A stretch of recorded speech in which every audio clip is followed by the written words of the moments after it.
N. Banyak gerak. O. Menguap. P. Menoleh ketika sholat. Q. Menahan berat. Menunda menyantap hidangan. R. Meludah ke depan. S. Tidak memperhatikan gerakan imam. Kembalilah dan salatlah, karena sesungguhnya kamu belum salat, hingga kamu tenang dalam rukuk, hingga kamu tenang dalam sujud, hingga kamu tenang dalam duduk.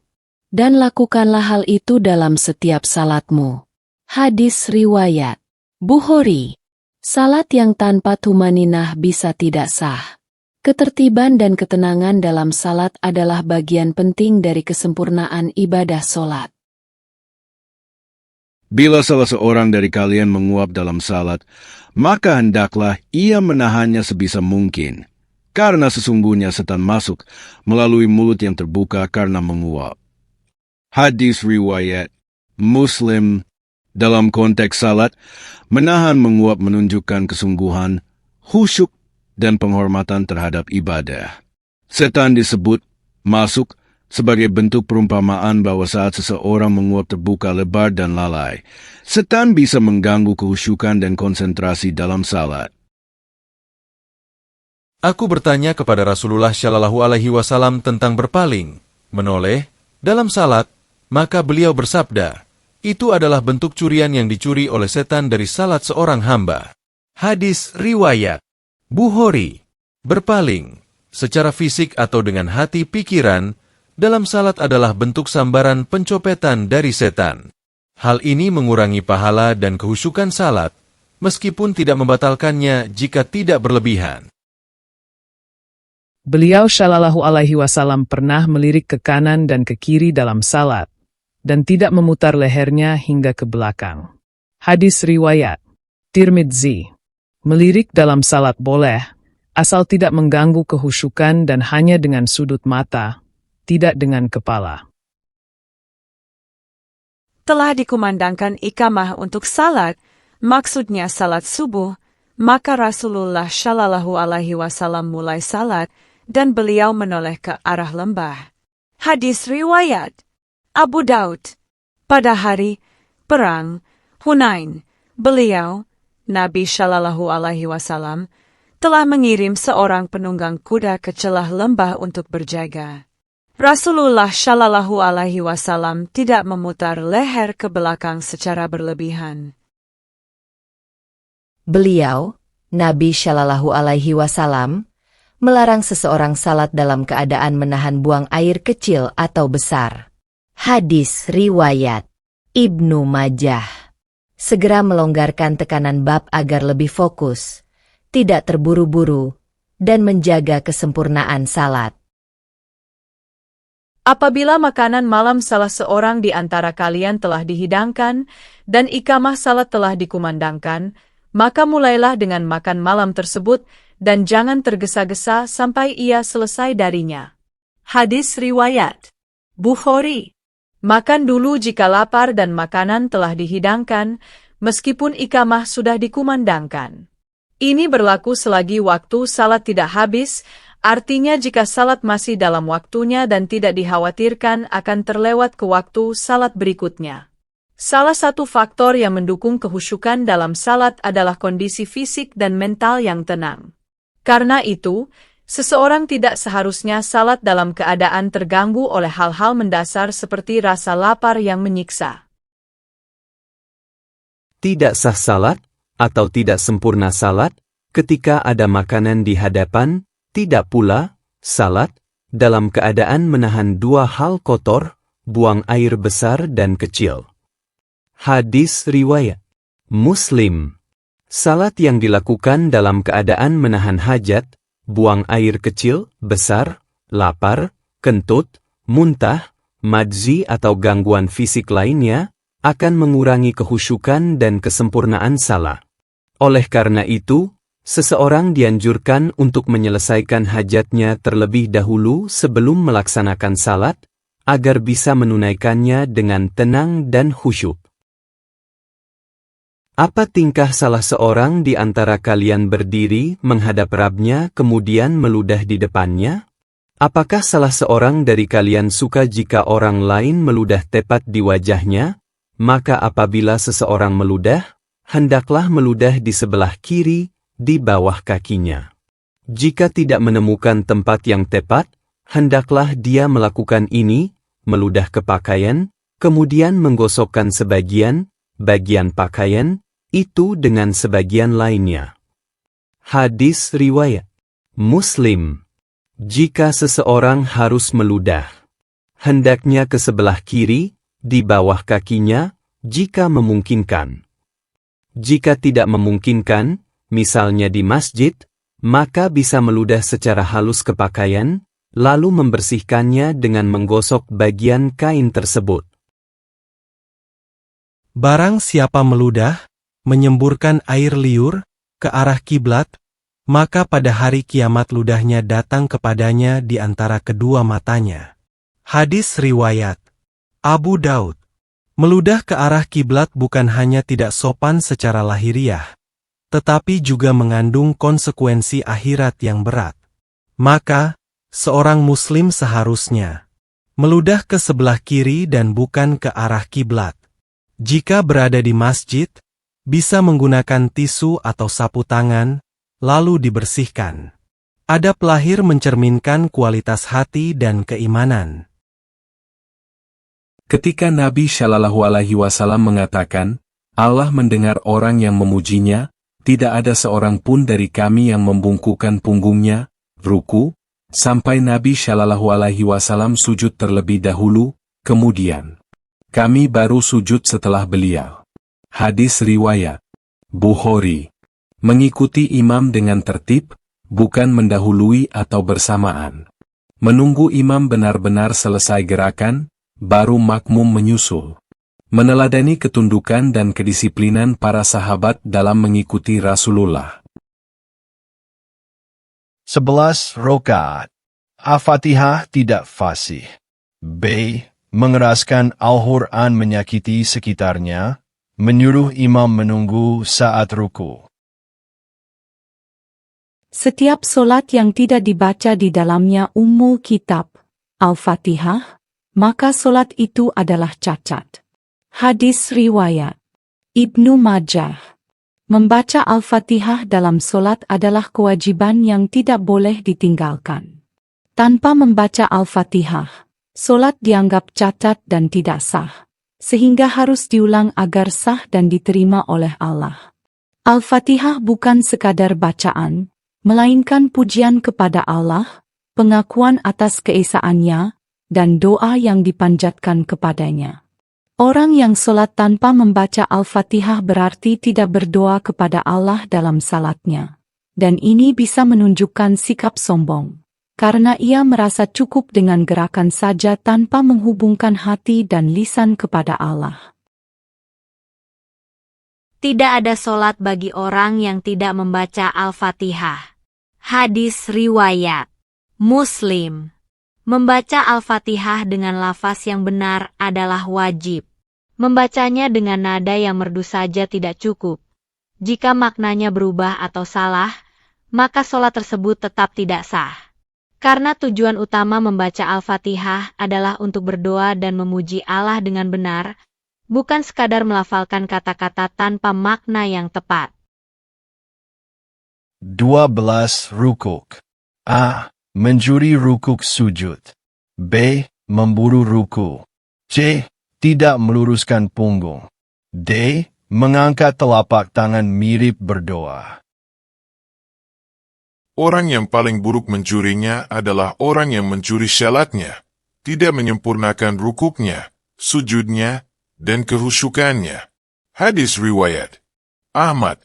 Mereka yang mencuri syalatnya sendiri dengan cara tidak menyempurnakan rukuk dan sujudnya secara benar dan khusyuk, tidak menghadirkan hati dan fokusnya saat beribadah, hanya melaksanakan solat secara rutinitas tanpa rasa takut dan cinta kepada Allah. Bahwa Abu Bakrah datang ketika Rasulullah sedang ruku. Lalu ia ruku sebelum sampai ke barisan. Kemudian ia berjalan menuju barisan. Setelah Nabi selesai salatnya, Beliau bertanya, "Siapakah di antara kalian yang ruku sebelum sampai barisan lalu berjalan menuju barisan?" Abu Bakrah menjawab, "Saya." Nabi bersabda, "Allah menambah rasa semangatmu, dan jangan mengulangi lagi." Hadis riwayat Bukhari. Ketika seseorang datang terlambat untuk ikut salat berjamaah, ia harus segera mengambil tempat di barisan terlebih dahulu. Jangan langsung melakukan ruku atau gerakan salat lainnya sebelum berada dalam barisan yang rapi bersama jamaah. Jika larangan itu hukuman wajib haram, Nabi pasti menyuruh Abu Bakrah untuk mengulangi salatnya. Karena tidak disuruh mengulang, berarti tindakan Abu Bakrah tidak membatalkan solat, namun dianggap tidak menjaga kesucian, tanzih. Dan perbuatan macam itu tidak sempurna, karena sunnah solat bersama imam adalah menyambung barisan dan menutup celah-celah antar jamaah. Solat seseorang tidak sah sampai dia meluruskan punggungnya saat rukuk dan sujud. Hadis riwayat Abu Daud. Rukuk, punggung harus sejajar dan lurus, tidak bungkuk atau terlalu rendah. Sujud, punggung juga harus dalam posisi yang benar, tidak membengkok secara berlebihan. Aku melihat Rasulullah ketika masuk ke dalam solat mengangkat kedua tangannya, dan juga ketika rukuk, dan ketika mengangkat kepalanya dari rukuk sampai kedua ujung jari tangannya sejajar dengan daun telinganya. Hadis riwayat An-Nasai. Posisi tangan yang tepat. Diangkat sejajar dengan bahu atau sedikit lebih tinggi. Ujung jari tangan sejajar dengan pangkal atas telinga.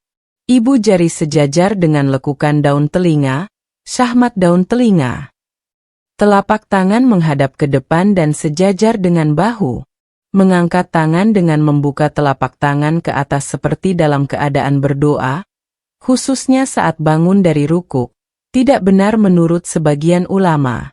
Sebab, gerakan tersebut menyerupai posisi orang yang sedang berdoa, dan bukan bagian dari tata cara gerakan solat yang diajarkan Rasulullah. 13 sujud. A. Kurang 7 anggota. B. Lengan dialaskan. C. Doa sujud sahwi. D. Mengusap pasir di dahi. E. Menunggu imam YG sedang sujud tidak segera mengikuti imam. Aku diperintahkan untuk sujud di atas 7 anggota, pada dahi, dan beliau menunjuk dengan tangannya ke hidungnya, 2 tangan, 2 lutut, dan ujung-ujung kedua kaki, dan kami dilarang menahan pakaian atau rambut saat sujud. Hadis riwayat Muslim. Sujud yang benar harus melibatkan 7 anggota tubuh. Tidak boleh ada bagian tubuh atau pakaian yang ditahan agar tidak tunduk. Sujud adalah bentuk kerendahan total di hadapan Allah, baik fisik maupun penampilan luar.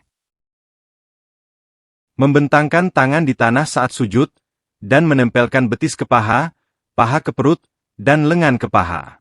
Ini adalah cara sujud yang salah. Ketahuilah, sesungguhnya aku dilarang membaca Al-Quran saat rukuk atau sujud. Adapun dalam rukuk, maka agungkanlah Tuhan yang Maha Mulia dan Maha Agung, dan dalam sujud bersungguh-sungguhlah dalam berdoa, maka sudah semestinya doa kalian dikabulkan. Hadis riwayat Muslim. Jangan membaca Al-Quran saat rukuk dan sujud. Gunakan rukuk untuk mengagungkan Allah. Gunakan sujud untuk memperbanyak doa, karena itu momen sangat dekat dengan Allah dan besar kemungkinan dikabulkan. Bahwa Rasulullah bersabda tentang seorang laki-laki yang meratakan tanah di tempat ia akan sujud. Beliau berkata, "Jika kamu memang harus melakukannya, maka lakukanlah sekali saja." Hadis riwayat Muslim. Tujuan sujud adalah tunduk dan khusyuk, bukan mencari kenyamanan yang berlebihan. Terlalu sering atau berulang-ulang meratakan tempat sujud bisa menjadi was-was atau kebiasaan berlebihan, gulu, dalam ibadah. Jangan sibuk dengan hal-hal kecil hingga mengganggu ruh ibadah. 14 Duduk tahiyat. Kami bertanya kepada Ibnu Abbas tentang duduk aikiwa di atas kedua kaki, tumit, maka beliau menjawab, itu adalah sunnah. Kami berkata kepadanya, sesungguhnya kami menganggapnya kasar tidak sopan bagi seorang laki-laki. Ibnu Abbas menjawab, justru itulah sunnah Nabi kalian. Muslim. Duduk aikiwa adalah posisi duduk dengan kedua kaki dilipat ke belakang dan diduduki tumitnya. Sementara jari-jari kaki menghadap ke belakang, bukan posisi duduk tasyahud. Nabi lebih sering duduk iftirosi, duduk di atas kaki kiri, kaki kanan ditegakkan. Tetapi duduk aikiwa juga dilakukan beliau sesekali, sehingga diperbolehkan sebagai bentuk variasi sunnah. 15 Salam. A. Membatalkan solat tanpa hadas. B. Makmum berdiri menyempurnakan solat sebelum imam salam yang kedua. C. Salaman terhadap orang di kanan kirinya. D. Langsung mengerjakan solat sunnah setelah solat wajib. Allah Azza wa Jalla tidak hentinya menghadap kepada hambanya selama ia berada dalam solat. Selama ia tidak menoleh, jika ia menoleh, maka Allah pun berpaling darinya. Hadis riwayat Abu Daud. Allah memberi perhatian khusus kepada hamba yang sedang solat, menunjukkan kedekatan, kasih sayang, dan penerimaan. Allah berpaling darinya, yaitu Allah tidak memperhatikannya lagi dengan rahmat dan kasih sayang seperti sebelumnya. Menurut Ibnu Al-Malik, maksudnya adalah pahala syalatnya menjadi berkurang. Kemungkinan terkabulnya doa menurun, karena konsentrasi dan adab dalam bermunajat telah di luar solat. Wahai Rasulullah, engkau telah sujud di tengah-tengah syalatmu dengan sujud yang sangat lama, sampai kami mengira telah terjadi sesuatu, atau engkau sedang menerima wahyu. Beliau menjawab, tidak terjadi apa-apa dari itu semua, akan tetapi cucuku, Hasan atau Husain, sedang menaiki punggungku, maka aku tidak suka untuk menyudahinya. Sujud itu, hingga dia puas dan selesai dengan kebutuhannya. Hadis riwayat An-Nasai. Durasi sujud dalam solat boleh dipanjangkan selama tidak keluar dari batas kewajaran atau mengganggu rukun-rukun lain.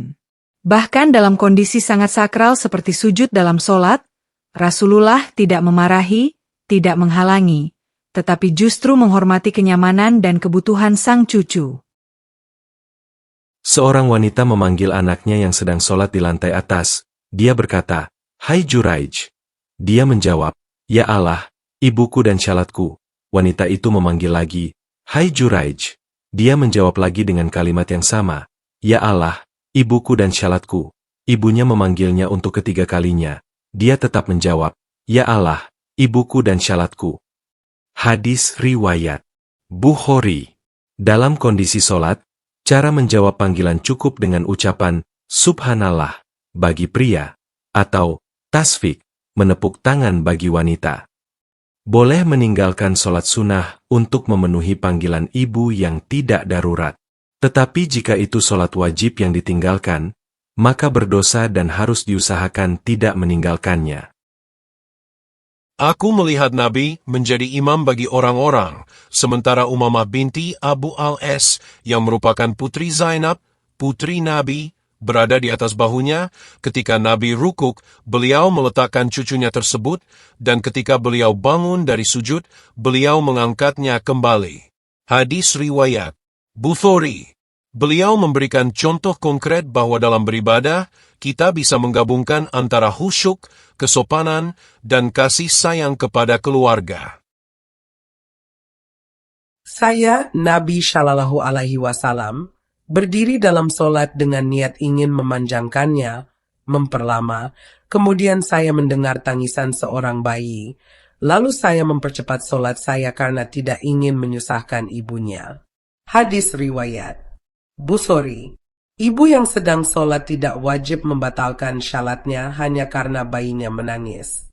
Nabi sendiri memaklumi kondisi seperti itu, dan meskipun beliau ingin memanjangkan sholat, jika mendengar tangisan bayi, beliau memilih untuk memendekkan sholat agar tidak menyusahkan si ibu. Tidak sepatutnya seseorang mengusir anak-anak dari masjid, karena merekalah para pemimpin masa depan. Masjid adalah tempat terbaik untuk mengajarkan solat dan hukum-hukum syariat lainnya. Bahwa Aisyah radhiyallahu anha ditanya tentang solat Rasulullah di tengah malam, maka ia berkata, kemudian beliau duduk, berdoa dengan apa yang Allah kehendaki beliau berdoa, memohon kepadanya, dan memohon ampunan kepadanya, lalu mengucapkan salam sekali dengan suara yang keras sampai hampir membangunkan penghuni rumah karena kerasnya salam beliau. Hadis riwayat Abu Daud. Pada tahiyat akhir dalam solat, duduk tasyahud terakhir, di mana seseorang duduk dan berdoa kepada Allah dengan doa-doa yang dia inginkan. Pada saat ini dianjurkan untuk berdoa dengan khusyuk. Ini adalah saat yang mustajab karena sedang dalam keadaan suci dan khusyuk. Salam kedua menandai berakhirnya solat bersama imam. Jika makmum berdiri terlalu cepat sebelum imam selesai salam, maka solat makmum bisa menjadi kurang sempurna atau terputus. Namun, jika imam telah salam yang kedua, maka makmum juga boleh langsung mengikuti salam imam. Mengapa aku melihat kalian mengangkat tangan kalian seperti ekor-ekor kuda liar? Tenanglah dalam solat. Hadis riwayat Muslim. Ini sebagai dalil larangan melakukan gerakan tidak berdasar sunnah, termasuk bersalaman secara rutin setelah solat berjamaah, terutama jika ini dianggap bagian dari ibadah atau sunnah yang tetap. Kalau ingin bersalaman, lakukanlah saat bertemu sebelum solat dimulai. Aku pernah solat Jumat bersamanya di dalam maksurah, ruangan khusus, dan ketika imam salam, aku langsung berdiri di tempatku dan solat, sunnah. Ketika dia masuk, kembali, ia mengutus seseorang kepadaku dan berkata, jangan ulangi apa yang telah kamu lakukan. Jika kamu telah solat Jumat, maka jangan menyambungnya dengan solat lain sebelum kamu berbicara atau keluar terlebih dahulu. Sesungguhnya Rasulullah memerintahkan kami agar tidak menyambung satu solat dengan solat lain sebelum kami berbicara atau berpindah tempat. Hadis riwayat Muslim. Tidak boleh langsung menyambung solat fardhu dengan solat sunnah tanpa jeda, baik Jumat atau lainnya. Disunahkan untuk menyelingi antara dua solat dengan perkataan, zikir, atau berpindah tempat. Penutup. Solat adalah ibadah agung dan tiang agama yang menjadi penentu keimanan seorang hamba. Oleh karena itu, kita wajib menjaga kehusyukan, ketenangan, dan mengikuti tata cara yang diajarkan Rasulullah. Marilah kita perbaiki solat kita, karena sesungguhnya solat yang benar adalah kunci keberuntungan dunia dan akhirat. Assalamualaikum.